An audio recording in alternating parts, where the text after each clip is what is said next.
এই যে মেয়ের গায়ের রং কিংবা লুক নিয়ে সস্তা মন্তব্য করাটা যেমন অপরাধ, ঠিক তেমনি ছেলে বলে একটা জেন্ডার আছে ডিয়ার দিদি, তাদের চাকরি, লুক, ফিগার কিংবা মাথার টাক কোনো মিন মেটেরিয়ালস নয়।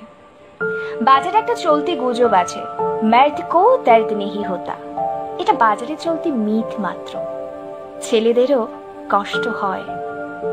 স্কুল পাশ করতে না করতেই একটা ছেলেকে শুনতে হয় ইঞ্জিনিয়ারিং নাকি জেনারেল লাইন। কলেজ পাশ করতে না করতেই ছেলেটিকে শুনতে হয় কি রে চাকরি হলো, এখনো হয়নি। চাকরি না পাওয়া অব্দি মুখ ঢেকে রাস্তায় বেরোতে হয়, পাছে কেউ চাকরির ব্যাপারে জিজ্ঞেস করে। কার ভাল লাগে বলুন তো অযাচিত জ্ঞান? যে কোনো ফ্যামিলি রিউনিয়ন কিংবা বিয়ে বাড়ি, অন্নপ্রাশন তাদের জন্য ব্রাত্য, কারণ মুখ কাচুমাচু করে তাহা তো বলতে ভালো লাগে বলুন তো যে এখনো হয়নি, হবে নিশ্চয়ই। বুক ঠুকে বলুন তো কতজন আছেন যারা একজন বেকার ছেলেকে বিয়ে করতে রাজি?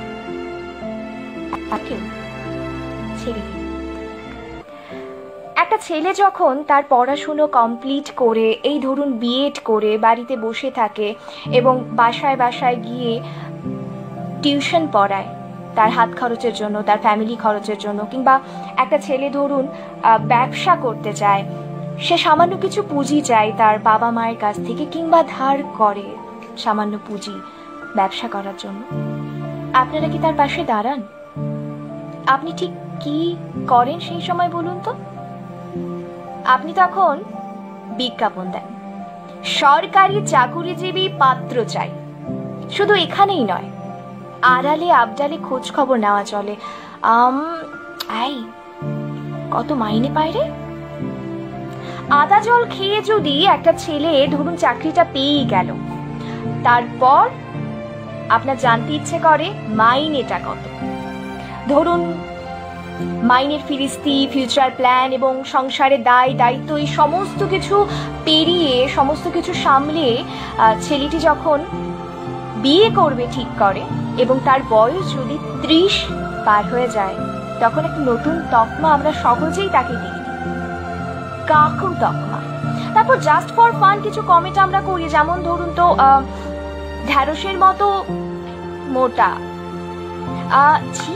এটুকু মাইনে, জাত পানা টাক, মুখ দেখেছি যায় নয় বাদরের মতো, ইত্যাদি ইত্যাদি। এসব শুনলে আমাদের মেয়েদের মতো ছেলেদেরও খারাপ লাগে, তাদেরও কষ্ট হয়। হয়তো তাদের চোখের জল মোছানোর জন্য তথাকথিত প্রিয় বন্ধুরা থাকে না। আফটার অল বাজারে একটা চলতি গুজব আছে, ছেলেদের নাকি কাঁদতে নেই, ছেলেরা কাঁদলেই সেটা ন্যাকামো। তাই পাহাড়ের মতো শক্ত হতে গিয়ে ভেতরে ভেতরে তারা কতবার নদীর মতো ভেঙে যায়, তার খোঁজ কেউ রাখে না। তার খোঁজ আমি আপনি কেউই হয়তো রাখি না। সহজ নয়, সহজ নয় একজন ছেলে হয়ে জন্মানো, সহজ নয়।